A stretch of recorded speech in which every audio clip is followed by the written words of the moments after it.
In the heart of a bustling city and the rural corners of Nigeria, a quiet epidemic is raging. It doesn't make headlines daily, but it steals lives and futures every day. From cough syrup sold over the counter to synthetic drugs cooked in back rooms, drug abuse and addiction is no longer a problem on the fringes. It's here, on Nigerian streets, and in schools and homes. The drug epidemic raging in the most populous black nation is not just a story about drugs, it's about pain, broken systems, a generation crying out, and a country struggling to listen. The World Drug Report puts the number of drug users at nearly 300 million globally. In Nigeria, an estimated 14.3 million people are involved in drug use according to the United Nations Office on Drug and Crime. This translates to roughly 1 in every 7 Nigerian engaged in drug use, and the numbers appear to be on the rise. But beyond the statistics, these are stories of mothers, daughters, sisters, wives, fathers, sons, brothers, and husbands. These are people's loved ones and friends. Let's go to Nigeria, where more than 14 million people misuse drugs. Nigeria faces Every year, drug abuse sparks the same conversation across TV and social media. Yet for many, the stories are just more tragic headlines. Few genuinely pause to consider what leads people to drugs. What happens after the high? What happens when someone says they are done with drugs? Let's take a deeper look into Nigeria's drug crisis, seen through the eyes of those who have lived it, are fighting it, and those who support addicts on their journey to recovery. While Nigeria has 106 registered rehabilitation centers, a surge in drug abuse has put pressure on those centers to serve more and more Nigerians as the epidemic has eaten deeper into society. Compassionate Care Recovery Initiative, nestled in the serene community of Okpako, Adigbe, Abeokuta, Ogun State, has been a lifeline when it comes to fighting drug and substance abuse. But the way to look at it... Dr. Dokun Adedeji, co-founder of Compassionate Care Recovery Initiative, physician, advocate, and a strong voice for young people grappling with addiction, has spent years working with those many have given up on. When we started, we were going to visit them at the joints, giving them food, clothes, and staying with them and talking with them. Then one day they called me and they said, "Doctor, we like what you're doing. You're feeding us today, but hey, you are not helping us. Because the moment you leave, we begin again to take drugs. The only thing you can do is take us out of here. Go create a center where you can keep us." That was the beginning of our rehabilitation efforts in 1996. That's why part of the program we bring in parents. We call it Parents Forum. They understand, because in the course of not seeing them for 1 month, the people have told us some of the things that push them into drugs. Usually, it comes from family. And then we then report back, but not in terms of condemnation, but say, this is something you need to know. So sometimes you reconcile the differences, and then you get a good result. So parents are really, really essential. That is in terms of recovery. Even in terms of drug use, parents are extremely important. How much do the parents know? Dr. Adedeji's words highlights a crucial, often overlooked truth. Addiction is a public health crisis, not a moral failing. He stresses that true healing extends beyond mere detox. It's rooted in dignity, empathy, and community. Beyond treatment and therapy, recovery demands structure. Moments that bring order to a chaos that addiction leaves behind. Social workers are crucial to helping drug addicts rebuild their minds and sense of purpose. They work with patients to put structure in place as they navigate the rehabilitation process. The day starts with quiet reflection, followed by lectures, skill-building classes, chores, entertainment, and games. Before I started working in this environment, in this place, I've met people, I've seen people that have issues about drug and substance use. And what occurred to me, I'm not always happy about them, because I always see it as if, well, it's their choice, they choose to. And for that reason, I try as much as possible to distance myself from them. But working in this environment has made me understand that the reason why I did not do substance or I did not do drug is because probably I found myself in an enabling environment that helped me to deal with situation the right way and the possible. And these people may not have the same opportunity or the same grace that I do have. So that understanding has actually kept me and keep on pushing me to make them understand and help them to see the effect these substances have on their life.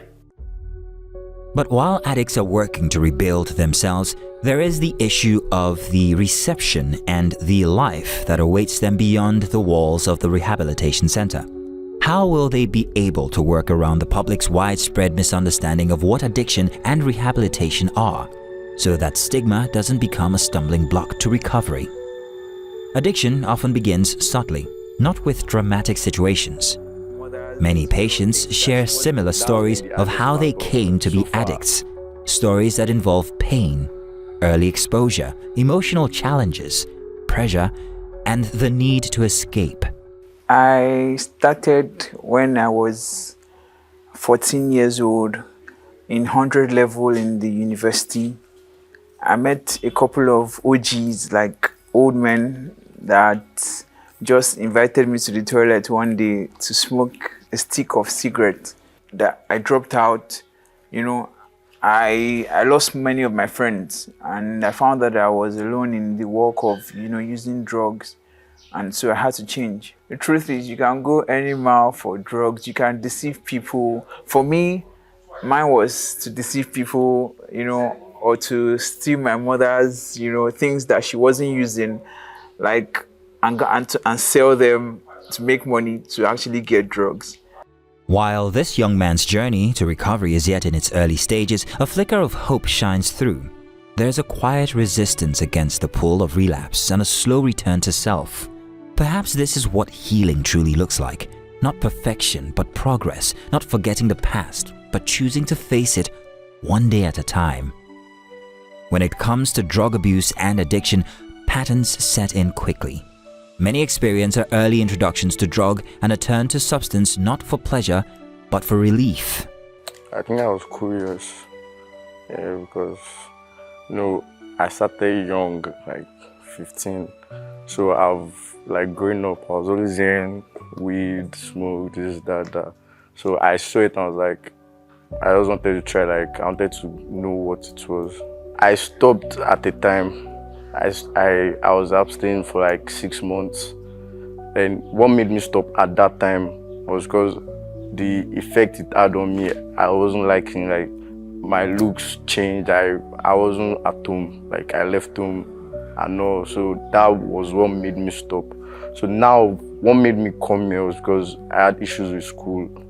So I got expelled, and family and school and everybody and me too, I agreed that yes, I have to come here to get help so I can stop finally, because I don't want a situation whereby I'll stop and I'll have to go back again. I didn't like the whole back and forth with drugs. I feel like I grew up too fast because I'm still very young. So I feel like I grew up too fast. Drug made me grow up too fast.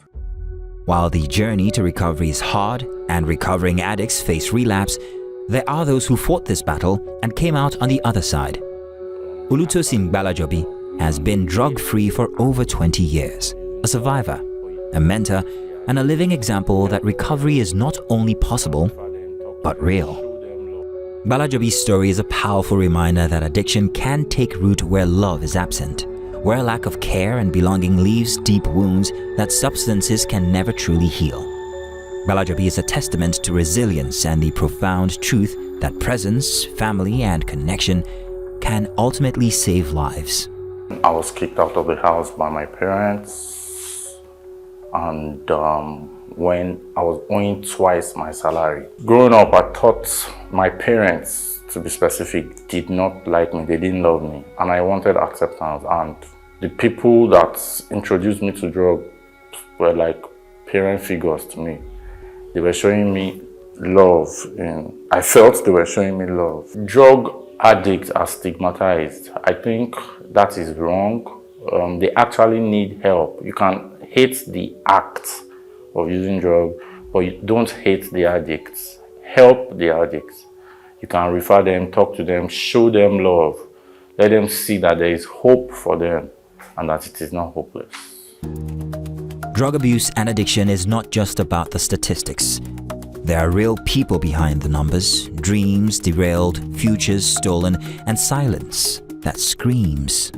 I want to reconnect with my family, especially my dad and my mom too. So like, I hope they accept me like back well. So There's actually a way out if you are willing, because the summary of life is embedded in the choices we make, and every man is the architect of his own fortune. So if you want to be the architect of your own fortune, you need to choose to stay off drugs, and you need to find, create a path for yourself. Either you stop on your own or you seek help.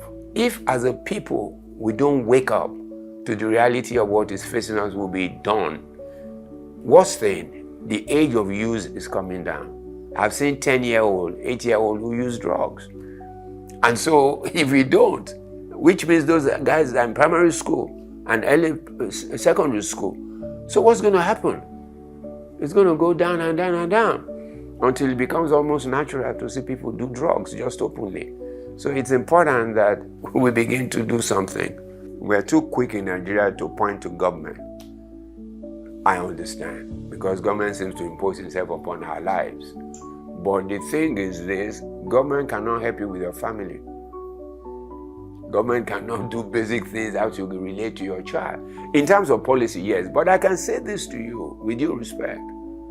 This is the first time as a country that we have someone, General Marwa, who has understanding of this drug problem and is very articulated about the things to do and very structured.